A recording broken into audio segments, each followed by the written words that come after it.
Raptor is one of the most fascinating roller coasters in all of Cedar Point, and in today's video we are going to deep dive into this attraction to see what makes it so great. Before we get started, please like, comment, and subscribe. Raptor has a great presence along the midway of Cedar Point. The color scheme is really nice with the different shades of green, and I love that the train has a splash of color with the pink. I also love the name. It's very iconic. The queue in the station could look a little nicer, but you know, I don't really go to Cedar Point for jaw-dropping theming, so it is what it is. So after you dispatch, you're gonna turn left. This turn obviously provides 0 force, but I think it's profiled a little strangely. It's a sharp dip down, and then the pop up is really sharp as well, so it feels like it's two distinct track pieces, and there's not really a connection between the two, but it literally doesn't matter. So you're gonna climb a 137-foot tall lift hill, and then the drop is gonna curve down to the left-hand side. The profiling of this first drop is actually really cool and interesting because the first portion of the drop is a left-hand turn, which is very traditional for a B&M invert. All of them have curved drops. The Raptor is unique because it snaps upright about halfway down the drop, and if you ride in the back, it's kind of forceful, that snap, and I couldn't really tell if it gave you airtime or if it just pushed you out of your seat a little bit because of the snap being that aggressive, you know? So I didn't think it was airtime, but I'm not fully confident in that. I would like to re-ride this coaster to get a fresh take on that. But you're gonna have some solid G-force in that first valley. You can say that about most of the valleys on Raptor, honestly. And then you're gonna curve up into a vertical loop, which is very traditional for a B&M invert. However, I think this is my favorite vertical loop on any inverted coaster. It's profiled very similarly to the vertical loop on Silver Bullet, where there's a distinct moment where your feet kick the sky. Like the track piece at the top has a very clear apex, so when you're riding you can feel your legs hit that apex as you snap around the loop. And I use the word snap intentionally because this is the only vertical loop that I've ever been on that actually feels snappy. Like it feels like it snaps your legs at the top, which is a very unique and very interesting sensation. It's much more intense than the vertical loop on Silver Bullet, and obviously since this is the only vertical loop that I've ever felt whip or snap through, Raptor is easily the whippiest B&M in my opinion. Another forceful valley is going to lead you into the 0G roll, which surprise is very whippy. The 0G roll on most any other B&M invert is one of the whippiest parts of the attraction, so obviously on a whippy roller coaster like Raptor at Cedar Point, the whippy element, which is the 0G roll, is whippy. I would say that this 0G roll is better than the one on Afterburn at Carowinds. I would say it's better than the one on Montu at Busch Gardens Tampa, but I would say it's in a similar tier to Flight Deck's 0G roll at California's Great America. That's an awesome 0G as well. The next valley does have a section of straight track that leads you into the Cobra roll. This is probably one of the more controversial elements on Raptor. I think when I first rode this roller coaster in 2018, I hated this element because I got nasty headbanging. And over my 4 rides in 2024, I kind of had mixed emotions about it. On my first ride in 2024, I thought it was an awesome element. I thought it was very whippy and snappy with no headbanging.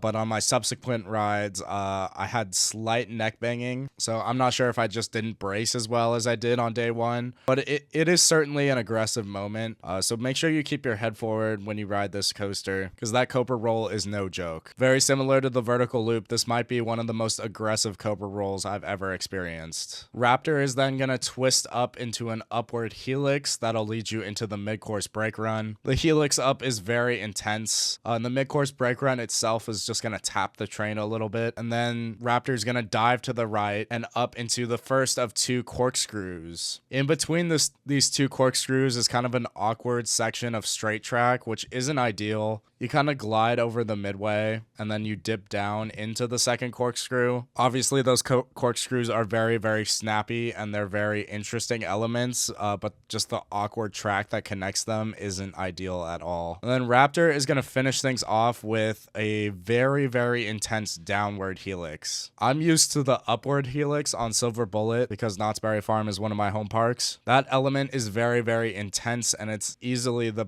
best part of Silver Bullet, in my opinion. Like, you can feel the life draining from your body from the moment that element starts. For Raptor's downward helix, it kind of takes a moment to reach that level of intensity because obviously you gain speed as the helix descends. So I think I prefer the upward helix because you have that intensity from the beginning rather than building up to it on Raptor. It makes the element on Silver Bullet feel more sustained. But in my notes, I said that the one on Raptor was actually more powerful. So I think you just reach a stronger G-force, but again, takes longer to get there. The second half of the helix is where it really stands out. Then Raptor is going to curve up to the left, and then you have another pretty controversial element. It's a very aggressive snap into the final brake run. When you watch a POV, it really doesn't look that bad, but I remember when I first rode this roller coaster in 2018, it left a very sour taste in my mouth because I did not brace for it at all. I did not know it was coming, and it did kind of hurt me.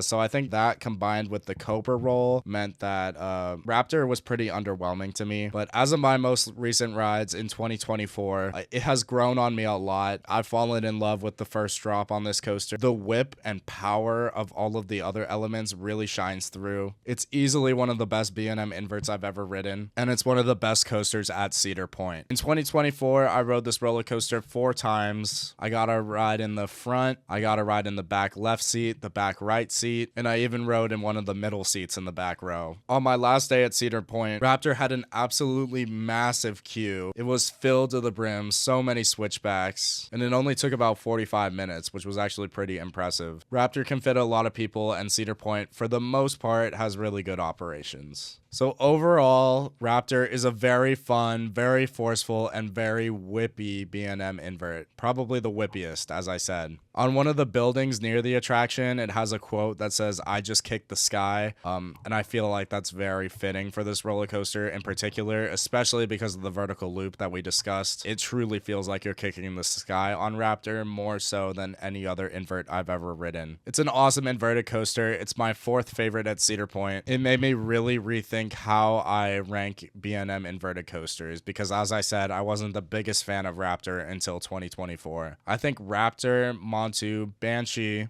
Afterburn, and Flight Deck are my top 5 inverted coasters, and I think they're all very, very, very close in quality. I got to ride all of them in 2024, and I was really interested to compare them all. Flight Deck may be the shortest of the 5 coasters that I mentioned, but it has some really powerful helixes, both of which are better than the one on Raptor in my opinion. I feel like Montu and Afterburn are very similar coasters, but Montu has trenches and a second vertical loop. Afterburn does have the better batwing compared to Montu.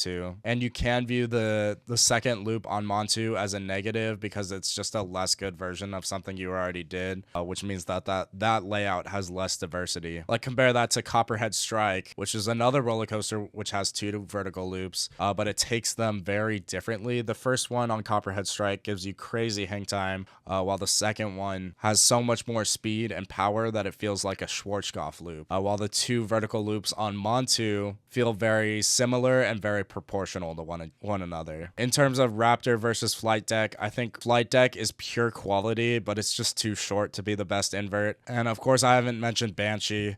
Banshee is the fastest and the most forceful, but unfortunately, it is the most shaky just by nature of those trains. So I feel like each coaster does have a slight downside. And in my opinion, Raptor has the least amount of downside. So at the time of this recording, Raptor is my favorite B&M invert. I love it so much, but again, those top 5 are so close in quality in my opinion that it's very close. So that is my opinion on Raptor at Cedar Point. Do you agree with me? Do you disagree with me? Please let me know down in the comments below. Please like this video, and of course, please subscribe to this YouTube channel. Thank you so much for watching, everybody, and I will catch you later.